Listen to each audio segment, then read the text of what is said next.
may gagawin tayo. Ito ay Devant na 40 inches. Ang naging problema nito, mapapansin mo yung screen natin.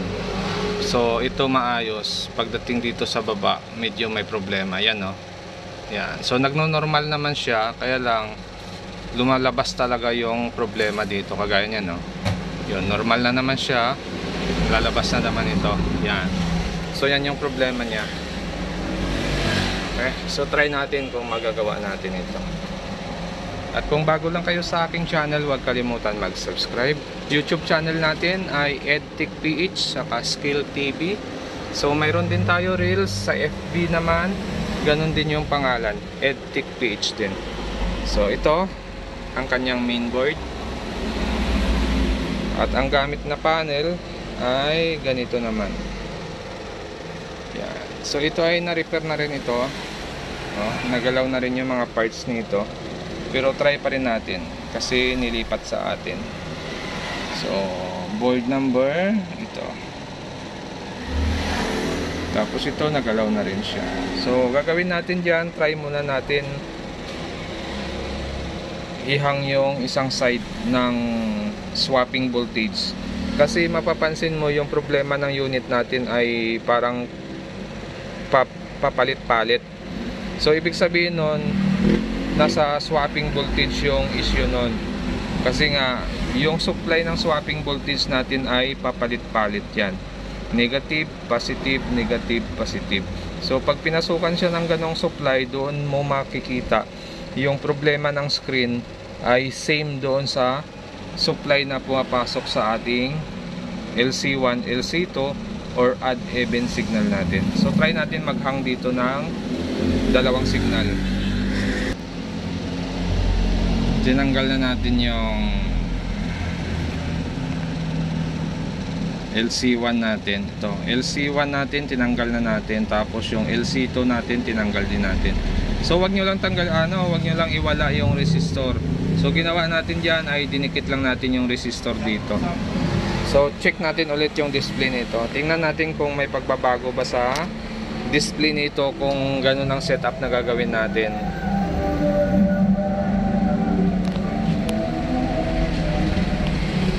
Yun. So negative, ano? Nagkakaroon pa rin siya, oh. Mapapansin mo pa rin yung screen natin ay may pinagkakaiba sa taas baba. Okay. So hindi na solve ang problema nito. Try natin lumipat dito. Tatanggalin natin yung LC1, LC2 rin. Pero dapat nakapatay yung unit. Yan. Yan ang ingat-ingatan nyo. Huwag na huwag kayo gumalaw ng top board or kung saan naman kayo gumagawa na nakasaksak yung unit natin. Minsan kasi nakakalimutan natin yan. Yeah. So ito, tinanggal natin yung LC1, LC2 din natin dito. Yan. Kagaya nyan, makikita nyo LC2 natin ito. At yung LC1 naman natin ito. So tinanggal din natin yung isa dyan. At try ngayon natin.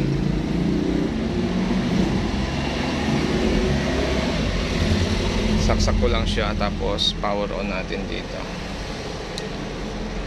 Testing natin. Titingnan natin kung magno-normal yung screen.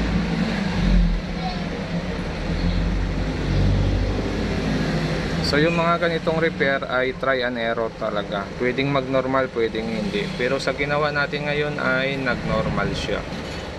Yan, nag-normal na siya, no? Hindi na siya nagkakaroon ng corrupt or dumidilim yung taas na side ng salamin natin. Kasi itong side na to ay baba ito. So itong side na to, yun yung taas natin.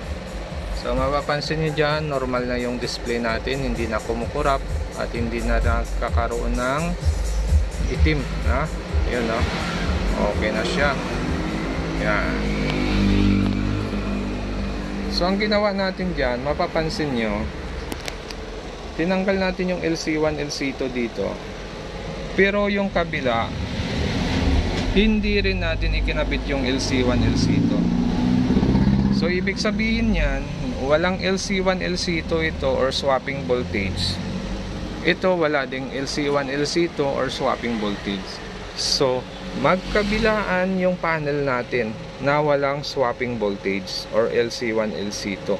Pero gumagana siya. Ha? So may mga panel talaga na ganito ang design, kahit walang swapping voltage ay pwede siyang umandar. Mayroon naman na panel na pag tinanggalan mo ng swapping voltage, magkabilaan ay hindi gumagana. So ito ay okay yung ganitong panel. Yun, no? Kahit wala siyang swapping voltage ay pwede siyang magka-display ng maayos pa rin. Okay? So yun lang yung ginawa natin dito. Tinanggal lang natin yung swapping voltage dito at yung swapping voltage dito. Naging okay na yung display ng ating unit. At kung bago lang kayo sa aking channel, huwag kalimutan mag-subscribe. Sa susunod ulit natin na video,